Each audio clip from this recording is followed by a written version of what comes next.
నమస్కారం. లక్ష్మి చెప్పే కథలకు స్వాగతం. వీణులతో వీక్షించటానికి సిద్ధం కండి.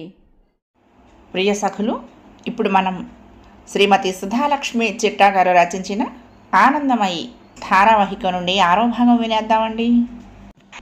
నాకు ఆశ్చర్యం కలిగింది మాస్టారి మాటలకి. నేను రిజైన్ చేయటం ఏమిటా అని. లేదండి, కొద్దిగా నలతగా ఉంది.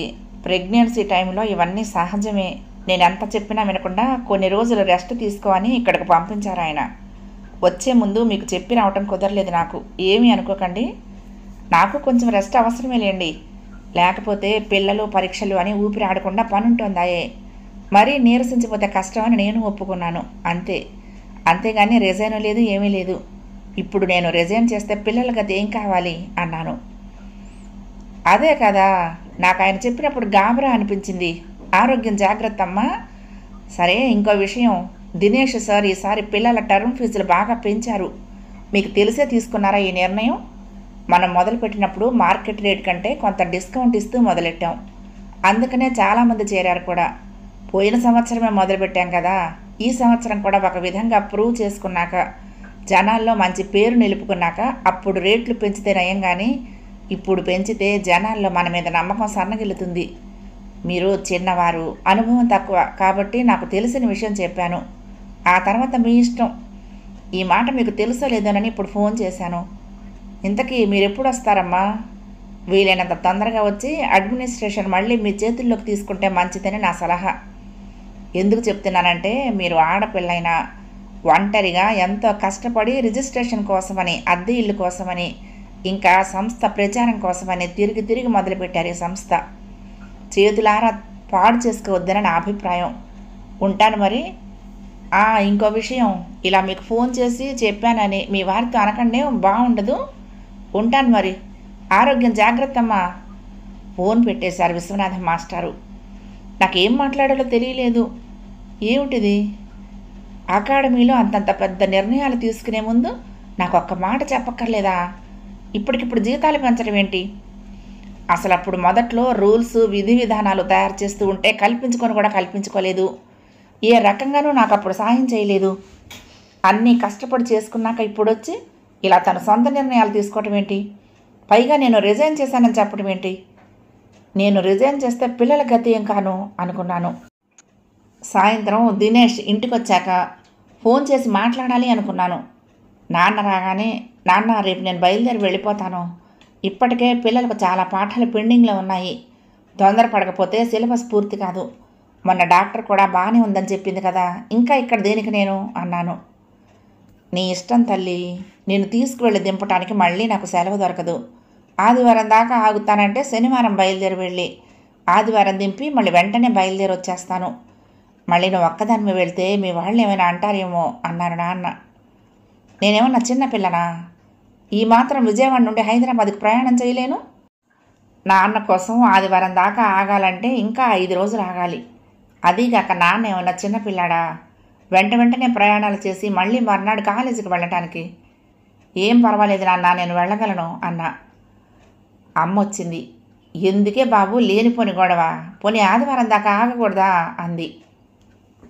అక్కర్లేదమ్మా, నాన్న ఏమన్నా యువకుడు అనుకుంటున్నావా? వెంటనే ప్రయాణాలు చేసి మళ్ళీ మర్నాడు కాలేజీకి ఎలా వెళ్తాడు? తర్వాత ఏమన్నా అయితే నాన్న ఆరోగ్యం పాడవుదా? ఏమీ అక్కర్లేదు, నేను చెప్తానులే అన్నాను. పోనీ మురళినన్న తోడు తీసుకెళ్ళు అందమ్మ. వచ్చే వారం నుండి ఇంటర్నల్స్, బోలెడంతుందమ్మ నాకు చదువుకోవటానికి, నా వల్ల కాదు అన్నాడు మురళి. పోనీ అల్లుండి రమ్మనమని అంటేను అందే అమ్మ. అమ్మకు చాలా భయంగా ఉన్నట్టుంది, వాళ్ళు ఏమంటారోనని. నాకు తెలుసు వాళ్ళ సంగతి. అందరూ కోడిగుడ్డుకు ఈకలు పీక రకాలు. కానీ ఏం చేస్తాం? అంటే అంటారు. అమ్మ చెప్పిన మాట ఉండనే ఉందిగా, అన్నిటికీ మౌనం వహించటం అనుకున్నా. అమ్మా, ఆయన రారు. పైగా ఇప్పుడెందుకు తొందరపడి వస్తావు అంటారు. నాకు తెలుసు, నేనే వెళ్తాను, ఇబ్బంది లేదు. ఏమన్నా అన్నా నేను గొడవ పెట్టుకోను, మౌనంగా ఉంటాను. సరేనా? సరేనమ్మా, నీ ఇష్టం. కనీసం ఆయనకు ఫోన్ చేసి వస్తున్నట్టన్నా చెప్తావా అంది. కానీ నాకు అది కూడా చేయటం ఇష్టం లేదు. అక్కడేదో జరుగుతుంది. నేను వస్తానని చెప్తే ఆయన జాగ్రత్త పడతారు. అమ్మ కోసం అలాగే అని చెప్పాను. నేను వచ్చిన దగ్గర నుండి దినేష్ తనంతట తాను ఫోన్ చేసింది లేదు. ఎప్పుడు నేనే చేస్తున్నాను.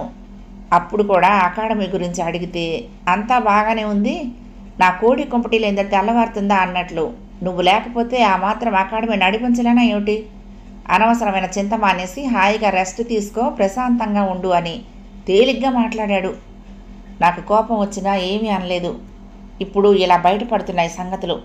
మాస్టర్ చెప్పుండకపోతే అసలు తెలిసేవనా ఈ విషయాలు? ఆలోచనలతో బుర్ర వేడెక్కిపోతుంది. అమ్మ అందరికీ టీ పెడతానని వంటింట్లోకి వెళ్ళింది. నేను కూడా అమ్మ వెనకాలే వెళ్ళి నా కోసం కాఫీ చేయించుకొని తాగాను.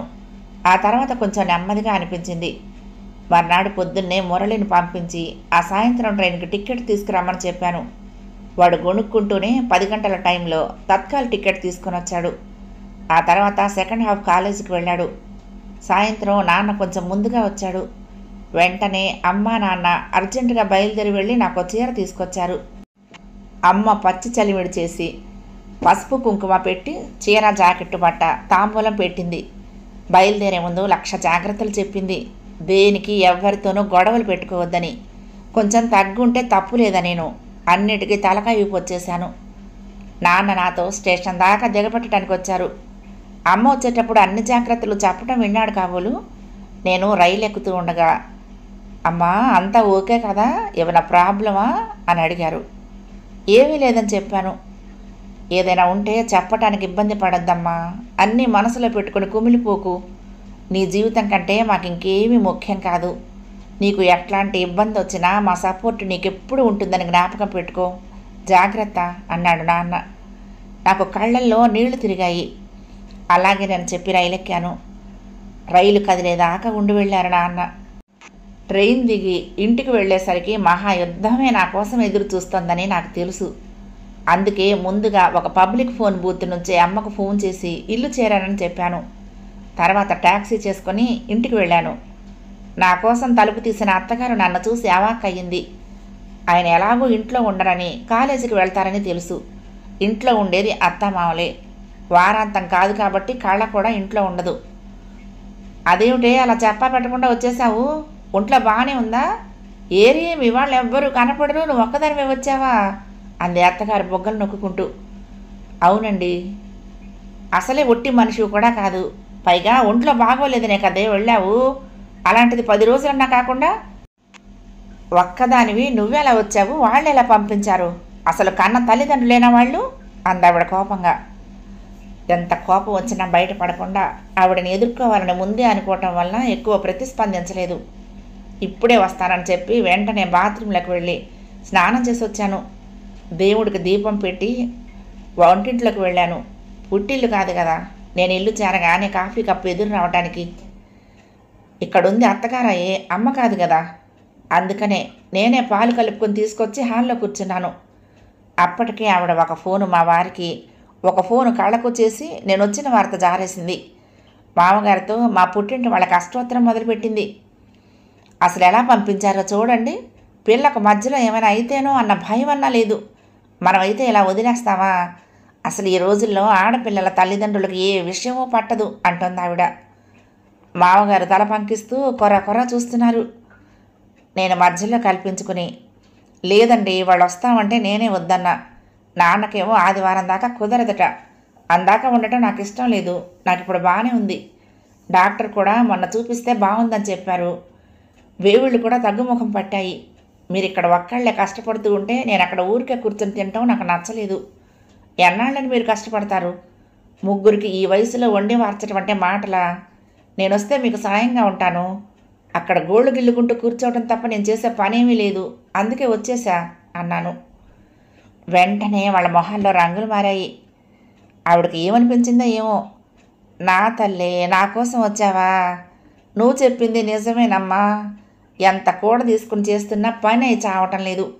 వాడికి పొద్దున్నే టిఫిన్లు వంట చేసి బాక్స్ పెట్టేసరికి చుక్కలు కనపడుతున్నాయి.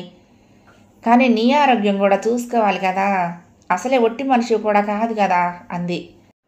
మామగారు పెళ్ళాం చేతుల్లో కీలు బొమ్మల. ఆవిడ తానా అంటే తందానా అనే రకం కాబట్టి ఆయన కూడా ఏమీ మాట్లాడలేదు. అమ్మయ్య అనుకుని, పర్వాలేదులేండి వచ్చేసానుగా అంటూ పాలు తాగి లేచాను. వంటంతా ఆవిడ పొద్దున్నే చేసేసింది. నాకు కొంచెం చారు పెట్టుకుని మళ్ళీ ఒక గుప్పెడు బియ్యం వండుకొని కాసేపు పడుకున్నాను. ఈలోగా మళ్ళీ మా అత్తగారు కళ్ళకు ఫోన్ చేసి నేను తన కోసమే వచ్చేసానని చెప్పానని చెప్పుకుంటోంది. మనసులోనే అమ్మకు నాకు లౌక్యం నేర్పినందుకు కృతజ్ఞతలు చెప్పుకున్నాను. కానీ ఇలా ఎన్నాళ్ళు ఉండగలను? అవతలి వాళ్ళు మనల్ని నోటికొచ్చినట్టు మాట్లాడుతున్నా శాంతంగా ఉండి మెల్లిగా మాట్లాడి పరిస్థితులు సానుకూలపరచడానికి నేను గాంధీని బుద్ధుణ్ణి కాదు కదా. ఎన్నాళ్ళు ఇలా అన్ని పళ్ళ బిగున ఆపుకుంటూ సంసారం చేయగలను? సాయంత్రం దినేష్ వస్తాడు. మళ్ళీ మరొక మహాభారతం మొదలవుతుంది. దాన్ని శాంతంగా ఎదుర్కోవటం ఎలాగో ఏమిటో. ఈశ్వర, ఏమిటి నాకు ఈ శిక్ష? కళ్ళు మూసుకున్నాను. పడుకుని లేచేసరికి దినేష్ వచ్చాడు. హాల్లో అత్తగారు కాఫీ ఇస్తే తాగుతూ మాట్లాడుకుంటున్నారు. అత్తగారు నేను చెప్పిన అబద్ధం నిజమనుకుని మురిసిపోతూ మా వారికి కూడా చెప్తోంది. ఆయన పైకి చూపించకపోయినా చిరాగ్గా ఉన్నట్టు నాకు తెలుస్తూనే ఉంది. నన్ను చూసి ఏమిటి సాహసం అరుణ, ఒక్కదానివే ఇలా రావటం ఏంటి? పోనీ నాకు చెప్పినా వచ్చి తీసుకొచ్చేవాడిని కదా అన్నాడు. మహానట సార్వభౌములు పైకి ఎంత చక్కగా నాటకం వేస్తున్నాడు అనిపించింది. పర్వాలేదండి, మీరు మరీను అక్కడి నుంచి ఇక్కడ కూడా రాలేనా? అంత చిన్నపిల్లనా? ఒంట్లో బాగానే ఉంది. అక్కడ ఊరికే తిని కూర్చునే వదిలి ఇక్కడికి వస్తే వీలు కాదా అని వచ్చేశాను అన్నాను. తను నవ్వి ఊరుకున్నాడు. ఆయన ఎప్పుడైనా నోరు విప్పి అకాడమీలో తను చేసిన నిర్ణయాల గురించి చెప్తాడేమోనన్న నా ఆశగానే ఉండిపోయింది. భోజనాలు తర్వాత పనులు ముగించి వంటిల్లు కట్టేసి నేను నడుం వాలుద్దామని వెళ్ళాను. అసలు విషయం తన నోటి నుంచి ఎలా లాగాలో నాకు తెలియటం లేదు. ఏమిటి ఇక్కడ విశేషాలు అడిగాను పడుకుంటూ. నువ్వు వెళ్ళి ఏమైనా యోగాలు గడిచాయా ఏమిటి విశేషాలు జరగటానికి అన్నాడు. అది కాదండి, అకాడమీ ఎలా నడుస్తుంది? ఎలా నడుస్తుంది? బాగానే నడుస్తుంది. ఇక నాకు సహనం చచ్చింది. మొన్న ఒక స్టూడెంట్ తండ్రి నాకు ఫోన్ చేశాడు. అకాడమీ టర్మ్ ఫీజులు పెంచారట అన్నాను. ఎవడు వాడు? అయినా నీకు ఫోన్ చేయటం ఏంటి? మీ పుట్టింటి వాళ్ళ ఫోన్ నెంబర్ వాడికి ఎలా తెలుసు? నువ్వే ఇచ్చావా? అయినా ఏదైనా ఉంటే నాకు చెప్పాలి కానీ నీకు చేయటం ఏంటి అర్థం లేకుండా అన్నాడు. అదేమిటండి, నేను అడిగింది ఏమిటి, మీరు చెప్పేది ఏమిటి? అర్థం ఉందా? ఫీజులు ఎందుకు పెంచారు అంటే ఫోన్ నెంబర్ గురించి మాట్లాడతారేమిటి? వాళ్ళకి మొదటి నుంచి నేనే పరిచయం, నాతోనే మాట్లాడేవాళ్ళు. అలాంటిది ఇప్పుడు అమాంతంగా మీతో ఎందుకు మాట్లాడతారు? నాకు నెలలు నిండాక పురిటికి వెళ్ళినప్పుడు వాళ్ళకి మధ్యలో ఏదైనా డౌట్లు ఉంటే ఫోన్ చేయమని పిల్లలందరికీ నా 2 ఏళ్ల ఫోన్ నెంబర్లు ముందే ఇచ్చాను. దానికి ఎందుకు ఇంత గొడవ అన్నాను చిరాగ్గా. గొడవ ఎవరు చేస్తున్నారో తెలుస్తూనే ఉంది. అయినా ఇవన్నీ బిజినెస్కు సంబంధించిన విషయాలు, నీకేం తెలీదు. నేను మేనేజ్ చేస్తున్నానుగా, నువ్వు ఇవన్నీ పట్టించుకోకు. నీకెవరు ఫోన్ చేశారో చెప్పు, వాళ్ళతో నేనే మాట్లాడతాను అన్నాడు. నాకు ఒళ్ళు మండింది. నాకు తెలియకుండానే సంవత్సరం నడిపి సక్సెస్ సాధించానా? మొదలు పెట్టిందే నేను, నాకెందుకు తెలీదు? ఈ మధ్యనే చేరిన వాళ్ళ దగ్గర చేరే ముందు చెప్పకుండా మధ్యలో అర్ధాంతరంగా ఫీజులు పెంచేస్తే మన రెప్యుటేషన్ పాడవదు? మళ్ళీ ఎవరన్నా చేరతారా? అదీగాక టీచింగ్ స్టాఫ్ కూడా కొత్త. వాళ్ళు ఎలా చెప్తారో వీళ్ళు ఎలా నేర్చుకుంటారో తెలీదు. ఈ సంవత్సరం కూడా ప్రూవ్ చేసుకుంటే కానీ మనకు పేరు నిలబడదు. మధ్యలో ఇలా ఫీజులు పెంచకూడదు. నాతో ఒక్క మాట కూడా చెప్పకుండా కోర్ కమిటీతో సంప్రదించకుండా నిర్ణయాలు ఎలా తీసుకుంటారు అన్నాను. నా అసహనమంతా నా స్వరంలో వెల్లడవుతోంది. అరుణ, మళ్ళీ చెప్తున్నాను, నాతో నువ్వు అలా స్వరం పెంచి మాట్లాడేవంటే మర్యాదగా ఉండదు. నా ఇన్స్టిట్యూట్ గురించి నేను ఎవరిని అడగను అక్కర్లేదు, నేనెవరికి సమాధానం చెప్పక్కర్లేదు. చాలామంది విద్యార్థులు ఫీజులు మాట్లాడకుండా కట్టేస్తున్నారు. వాళ్ళకు లేని దురద నీకెందుకు? అసలే పొద్దుటి నుండి అలసిపోయి వచ్చాను. నన్ను ప్రశ్నలతో విసిగించకుండా పడుకో, నన్ను పడుకొని అన్నాడు. ఈ సంస్థ నాది, ఏదో తనే కష్టపడి స్థాపించి వృద్ధిలోకి తీసుకొస్తున్నట్టు ఎంత పెద్ద కోతలకు వస్తున్నాడు. అది కాదండి, రేపటి నుంచి నేను వెళ్తే పేరెంట్స్ నన్ను వచ్చి అడగరా, వాళ్ళకి నేనేం సమాధానం చెప్పాలి ఆదుర్దాగా అన్నాను. అలా అయితే నువ్వు వెళ్ళనే వద్దు. ఎలాగూ ఇంకో నెల 2 నెలలు పోతే మానేసి పుట్టింటికి వెళ్ళాల్సిందే కదా. ఎలాగూ నీ బదులు చెప్పడానికి ఇంకొక లెక్చరర్ని అపాయింట్ చేశాను. ఆయన 1 తారీఖు నుంచి వస్తారు. నీకంటే బాగా చెప్తారు. పైగా డబ్బులు పెట్టుబడి పెట్టి మన అకాడమీలో భాగస్వామ్యం కూడా తీసుకుంటానన్నారు. కాబట్టి అక్కర్లేని విషయాల గురించి ఆలోచించడం మానేసి హాయిగా నీ ఇల్లు పిల్లాడు సంసారం చూసుకో. ఎలాగూ ఆ గవర్నమెంట్ ఉద్యోగం ఉండనే ఉంది, అదొకటి కంటిన్యూ చెయ్యి. దానికి వచ్చే బెనిఫిట్స్ వస్తాయి, నీకు కాలక్షేపంగా కూడా ఉంటుంది. ఇక ఆట్టే ప్రశ్నలతో విసిగించకుండా మాట్లాడకుండా పడుకో. రేపు పొద్దున్నే లేవాలి, చాలా పనులున్నాయి. అటు తిరిగి లైట్ తీసేసి పడుకున్నాడు. విస్తుపై చూస్తున్నాను. తన మాటలతో పెద్ద షాక్ తగిలినట్లయింది. గుప్పెట్లో నుంచి ఇసుక జారినట్లు నా చేతిలో నుంచి అకాడమీ జారిపోయింది. నాకు కడుపులో నుండి దుఃఖం తన్నుకొస్తోంది. నాది అనుకుని నా ప్రాణంతో సామాన్యమైన వస్తువేదో బలవంతంగా నా నుంచి విడదీసి దూరంగా తీసుకువెళ్ళిపోతున్నట్టు అనిపిస్తోంది. నేను దాన్ని ఏ విధంగానూ పొందకుండా నా కాళ్ళు చేతులు కట్టేసినట్టు, అది నాది నాది అని నేను అరవకుండా నా నోరు కట్టేసినట్టు అనిపిస్తోంది. నేను నిస్సహాయంగా వెళ్ళిపోయిన నా వస్తువు వంకే బేలగా చూస్తూ కంటనీరు పెట్టుకున్నట్లు అనిపిస్తోంది. అది వస్తువేనా? కాదు కాదు, అది నా బిడ్డ. కష్టపడి రెక్కలు ముక్కలు చేసుకుని దాన్ని రూపుదిద్దాను. నా బిడ్డను నా నుంచి విడదీయొద్దని నా అంతరాత్మ ఘోషిస్తోంది. దిక్కులు పిక్కటిల్లేలా అరవాలని అనిపిస్తోంది. ఏం చెయ్యాలి? ఎలా దీన్ని దక్కించుకోవాలి? నా అకాడమీ నా ప్రమేయం లేకుండా తన చేతుల్లోకి వెళ్ళటమే కాకుండా అక్కడ నాకు చోటు కూడా లేకుండా పోయింది. నేను ఈ ఇంటి ఇల్లాలిగా కొనసాగాలంటే ఆయన చెప్పినట్లు వినాల్సిందే అన్నట్టుగా ఉంది తన మాట. ఆ మాట చెప్పినట్టు లేదు, ఆర్డర్ వేసినట్టు ఉంది. ఈ ఇంటి యజమానిగా తను వేసిన ఆర్డర్ తప్పటానికి వీల్లేదు, అంతే అన్నట్టుగా ఉంది. గబగబా అక్కడి నుంచి బయటకు వెళ్ళి దొడ్డి వైపు తులసి కోట దగ్గర కూర్చున్నాను. అందరూ లోపల పడుకున్నారు, నిద్రపోతున్నారు. నేను గట్టిగా అరిచి ఏడ్చాను. నా అరుపు ఏడుపు ఆ తులసి మాతకు తప్ప ఇంట్లో ఎవ్వరికి వినపడదు. వినపడినా లెక్క చేసేవాళ్ళు లేరు. ఎంతసేపు వెక్కి వెక్కి ఏడ్చానో తెలీదు. సుమారు గంటన్నర దాకా అక్కడే కూర్చున్నా. చుట్టూతా చిమ్మ చీకటి. ఇక్కడే ఈ చీకట్లోనే నేను కలిసిపోకూడదా? ఈ భూమి నెట్ట నిలువునా చీల్చుకుపోయి నేను అందులో కలిసిపోకూడదా అనిపిస్తోంది. పిల్లల అమాయకపు ముఖాలు నా ఎదురుగా మెదులుతున్నాయి. మా భవిష్యత్తు ఏమిటి అని నన్ను నిలదీస్తున్నట్టున్నాయి. మిమ్మల్ని నమ్ముకుని మా పిల్లల భవిష్యత్తు మీ చేతిలో పెడితే మీరు ఇలా చేయటం ఏమన్నా న్యాయంగా ఉందా మేడం అని వారి తల్లిదండ్రులు నన్ను కుచ్చి అడుగుతున్నట్లుంది. వాళ్ళందరికీ సమాధానం చెప్పలేను. అలా అని ఎక్కడికి పారిపోలేను. లేదని వాళ్లకు న్యాయం చేయటానికని నిలబడి నా సంసారం పాడు చేసుకోలేను. సంస్థ ఆయన పేర పెట్టడమే నేను చేసిన తప్పు. దానికి ఇప్పుడేం చేయలేను.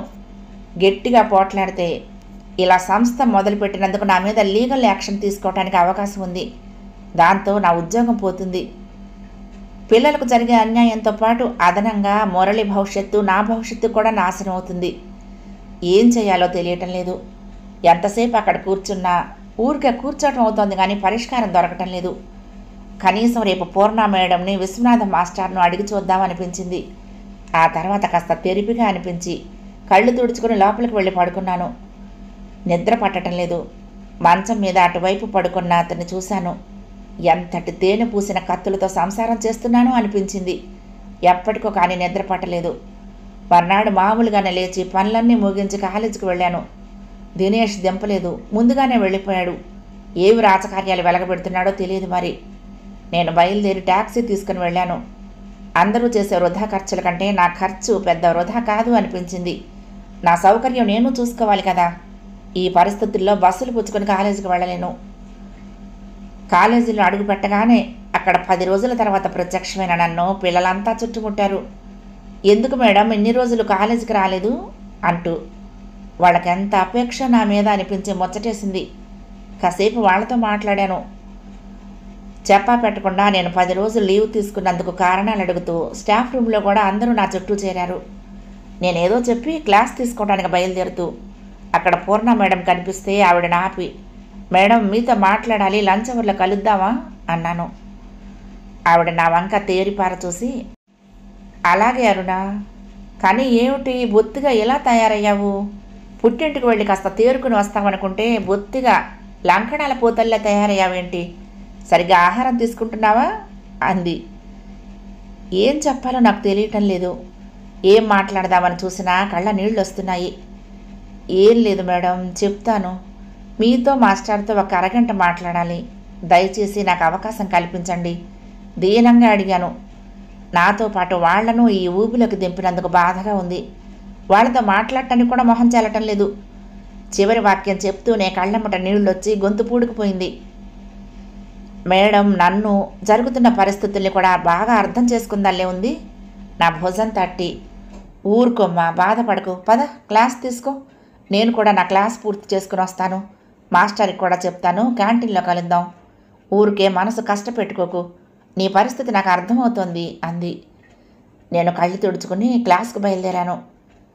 అన్యమనస్కంగానే క్లాసులు తీసుకున్నాను, కానీ పిల్లలతో మాట్లాడుతూ ఉంటే మనసు కాస్త తేలిక పడింది. భోజనం తెచ్చుకున్నాను. ఏమీ తినబుద్ధి కావటం లేదు. క్యాంటీన్లో బాక్స్ తెరిచి కూర్చుని వాళ్ళిద్దరి కోసం కాచు కూర్చున్నాను. కాసేపటికి వాళ్ళిద్దరూ వచ్చారు. ఏమిటన్నా, ఇంకా అన్నం తినలా, టైంకి తినొద్దు అంది పూర్ణ మేడం. ఏమిటనండి, తినబుద్ధి కావటం లేదు అన్నాను. అలా కాదు, ముందు తిను, ప్రతి సమస్యకు పరిష్కారం ఉంటుంది, తొందరపడకుండా ఆలోచిస్తే దొరుకుతుంది, అందుకోసం తిండి తిప్పులు మానుకుని ఇలా కూర్చోనక్కర్లేదు అంది పూర్ణ మేడం. ముగ్గురం కలిసి ఏదో తిన్నామనిపించాము. ఆ తర్వాత నేను జరిగిన సంగతంతా చెప్పాను. ఏం చేయాలో తోచటం లేదు. కష్టపడి కట్టుకున్న గూడు చెదిరిపోయినట్లు, ఎంతో ఇష్టపడి పెంచుకున్న ఉద్యానవనం ఎవరో తొక్కి పాడు చేసి నేలమట్టం చేసినట్టు అనిపిస్తుంది మేడం. మాస్టర్ ఫోన్ చేయగానే బయలుదేరాను, కానీ అప్పటికే అన్నీ తన గుప్పెట్లో పెట్టేసుకున్నారు ఆయన. నన్ను కూడా అక్కడికి రావద్దని అంటున్నారు. ఏడుస్తూనే చెప్పాను. మీకు ఇంకొక విషయం తెలియటం లేదు అరుణ్ గారు, త్వరలోనే మాకు కూడా ఉద్వాసన పలికి మొత్తంగా ఆయన చెప్పుచాతుల్లో ఉండి పనిచేసే సిబ్బందిని తెచ్చుకునే ప్లాన్లో ఉన్నాడు. అతనికి మీరు బంగారు బాతును చూపించారు, దాన్ని చంపైనా సరే మొత్తం బంగారం చేజిక్కించుకోవాలని అతని ప్రయత్నం మాస్టర్ అన్నారు. నేనేం చెయ్యను మాస్టారు, నాకెటూ పాలిపోవటం లేదు. నేను ఎంత క్షోభ పడుతున్నానో ఆ పరమాత్మకెరుక. అప్పుడు ఆయన పేరున అకాడమీ పెట్టడం కన్నా వేరే గత్యంతరం లేక పెట్టాను. ఇప్పుడు అదే సమస్య అయింది. సంస్థ తనదేనని, తన ఇష్టం వచ్చినట్లు నడుపుతానని అంటున్నాడు. పోనీ తను బాగానే నడిపినా బావుణ్ణు, కానీ సరిగ్గా నడిపే తీరు లేదు అతనికి అన్నాను బాధగా. నిజమేనమ్మా, అతని పేరు పెట్టడం కంటే గవర్నమెంట్ ఉద్యోగస్తురాలమైన మీకు వేరే గత్యంతరం లేదు. కానీ ఇప్పుడు ఏం చేయటం, ఏకుమేకై కూర్చున్నాడే అతను అన్నారు మాస్టారు. మాస్టారు, పిల్ల అసలే భయపడుతూ ఉంటే మీరు ఇంకా చెప్పి క్రొంగ తీయకండి. ఏం, ఈ ఇన్స్టిట్యూట్ లేకపోతే మనం బ్రతకలేమా? ఇదివరకు బ్రతకలేదా? అది పోతే కూడా అంతే. కాకపోతే మనకి అరుణ పుణ్యమా అని కొంత అదనపు ఆదాయం సంపాదించుకునే అవకాశం కొన్ని రోజులు వచ్చింది. దాంతో మనం మన అప్పులు కాస్త తీర్చుకోగలిగాం, అంతే కదా. అయినా మన పాండిత్యాన్ని బట్టి మన మొహాలు చూసి జనాలు వచ్చారు, కానీ సంస్థ స్థాపించినంత మాత్రాన రాలేదు. స్థాపించింది మనం, నడిపింది మనం. అది ఎలా నడపాలో, ఎలా నడిపితే సరిగ్గా వృద్ధిలోకి వస్తుందో తెలిసింది, అనుభవం సంపాదించింది మనం. ఇది పోతే మళ్ళీ మనం చెట్టు కింద పెట్టుకున్న పిల్లలు వస్తారు. మనం చెప్పలేకపోతే దిగులు పడాలి, కానీ వాళ్ళు తీసేశారని ఎందుకండి దిగులు పట్టం అంది పూర్ణ మేడం. లేదు మేడం, ప్రస్తుతం చేరిన పిల్లల సంగతి ఏంటి, వాళ్ళ చదువులు ఎలా సాగుతాయి? పైగా కొంతమంది పిల్లలు పెరిగిన ఫీజులు కూడా కట్టేశారని అన్నారు ఆయన. వాళ్ళకు ఏమని సమాధానాలు చెప్తాము? ఫీజులు ఆయన పెంచినా మనమే పెంచామనే ప్రచారం అవుతుంది. దాన్ని ఎలా ఎదుర్కోవటం? అనుమానం వ్యక్తం చేశాను. దాందే ఉందమ్మా, ఎలాగో నిన్ను రానివ్వటం లేదు కదా, నువ్వు సీన్లోకి రాకు. ఆయన తీసేసే ముందే మేము రిజైన్ చేసి మమ్మల్ని తీసేశారని చెప్తాము. టర్మ్ మధ్యలో సరైన స్టాఫ్ లేక ఫీజులు కూడా పెంచినందుకు అందరూ అడిగే ప్రశ్నలకు సమాధానం తానే చెప్పుకుంటాడు. ఏం చెప్పుకుంటాడు? నువ్వు గర్భవతివి కాబట్టి అజమాయిషి అంతా అతని చేతిలోకి వెళ్ళిందని, అతనే ఈ నిర్ణయాలు తీసుకున్నాడని అందరికీ తెలుస్తుంది. అప్పుడు నిన్నెవరూ ప్రశ్నించరు. మేం కూడా వెళ్ళిపోతే మమ్మల్ని తీసేసింది అతనే అని కూడా తెలుస్తుంది. దాంతో మమ్మల్ని అడగరు. అదీకాక నువ్వు కాబట్టి నీ మొహం చూసి ప్రభాకర్ రావు గారు, శాంతమ్మ గారు నీకోసమని ఈ ఇల్లు అద్దెకిచ్చారు. ఇప్పుడు నిన్ను కూరలో కరివేపాకు తీసేసినట్టు తీసేశాడని తెలిస్తే వాళ్ళు ఊరుకుంటారా? ఖాళీ చేసి పొమ్మంటారు. అప్పుడు చచ్చినట్టు కాళ్ళబేరానికి వస్తాడు. ఇంత అన్యాయం జరుగుతూ ఉంటే దేవుడు ఊరుకుంటాడా? బుద్ధి చెప్పనే చెప్తాడు. కష్టపడకుండా అప్పనంగా వచ్చిన దాన్ని అనుభవించే వాళ్ళు భయపడాలి, కానీ ఒంట్లో శక్తి, మెదడులో తెలివితేటలు ఉన్నవాళ్ళు, కష్టపడి సాధించగలిగే సత్తా ఉన్నవాళ్ళు భయపడాల్సిన అవసరం లేదమ్మా అంది పూర్ణ మేడం. అప్పుడు నాకు కొంచెం తేలిగ్గా అనిపించింది. నిజమే, ఒకసారి మొదలుపెట్టి సాధించుకొచ్చిన వాళ్ళం, ఆ తెలివితేటలు ఉన్నవాళ్ళం మళ్ళీ అదే పని ఎంతసేపట్లో చేయగలం? ఇలాంటి వాళ్లకు భయపడాల్సిన పని లేదనిపించింది. దాంతో నాకెంతో బలం వచ్చినట్లు అనిపించింది.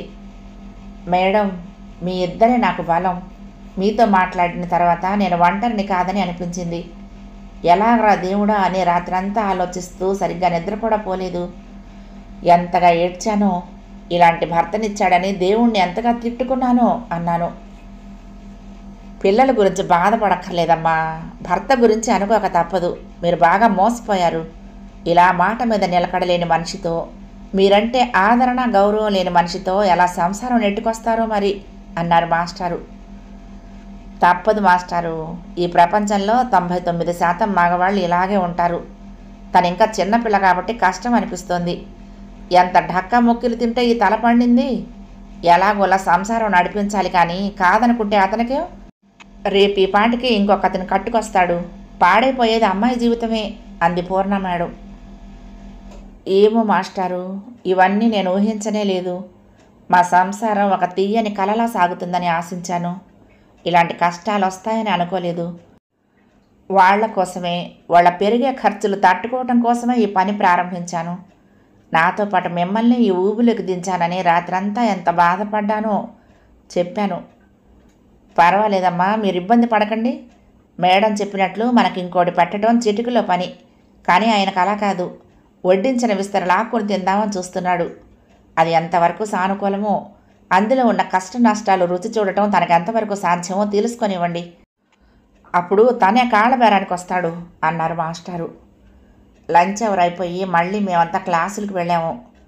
వాళ్లతో మాట్లాడాక పోగొట్టుకున్న ధైర్యం మళ్ళీ వచ్చినట్లు అనిపించింది.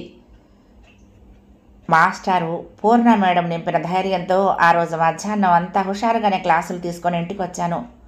మామూలుగా నన్ను వెంట పెట్టుకొని తీసుకొచ్చి ఆయన పత్తాలేడు. అందుకే మళ్ళీ ట్యాక్సీలో తిరుగు ప్రయాణం చేసి ఇంటికి వచ్చాను. మా అత్తగారు ఎందుకో తెలీదు, అతి ప్రేమగా కాఫీ కూడా పట్టుకొచ్చి ఇచ్చింది. బహుశా ఇంకా నిన్నటి భ్రమలోనే ఉందనుకుంటా ఆవిడ. కాఫీ తాగి నా పనులు నేను మొదలుపెట్టా. రాత్రి 9ంటికి కానీ దినేష్ రాలేదు. నిన్న రాత్రి జరిగిన ఘర్షణ తర్వాత తక్కువ మాట్లాడటం మొదలుపెట్టాను తనతో. ఉసూరుమంటూ వచ్చి సోఫాలో కూర్చున్నాడు. అది చూసి నేను అందరికీ భోజనాలు వడ్డించడానికి లేస్తూ కాళ్ళు కడుక్కుని రమ్మని అందరికీ భోజనాలు వడ్డించాను. ఇంకా కదలని ఆయన్ను తల్లి మళ్ళీ రమ్మని పిలిచేసరికి లేచి వెళ్ళి కాళ్ళు చేతులు కడుక్కుని భోజనానికి వచ్చాడు. అందరం కలిసి తింటున్నాము. ఇదివరకు జరిగిన అనుభవాల మూలంగా భోజనాల దగ్గర అకాడమీ విషయాలు మాట్లాడకూడదని నిర్ణయం చేసుకున్నాను. అందుకే ఎందుకు ఆలస్యమైందని కానీ, అకాడమీ ఎలా ఉందని కానీ అడగలేదు. ఏమిట్రా మరి ఇంత ఆలస్యమైంది?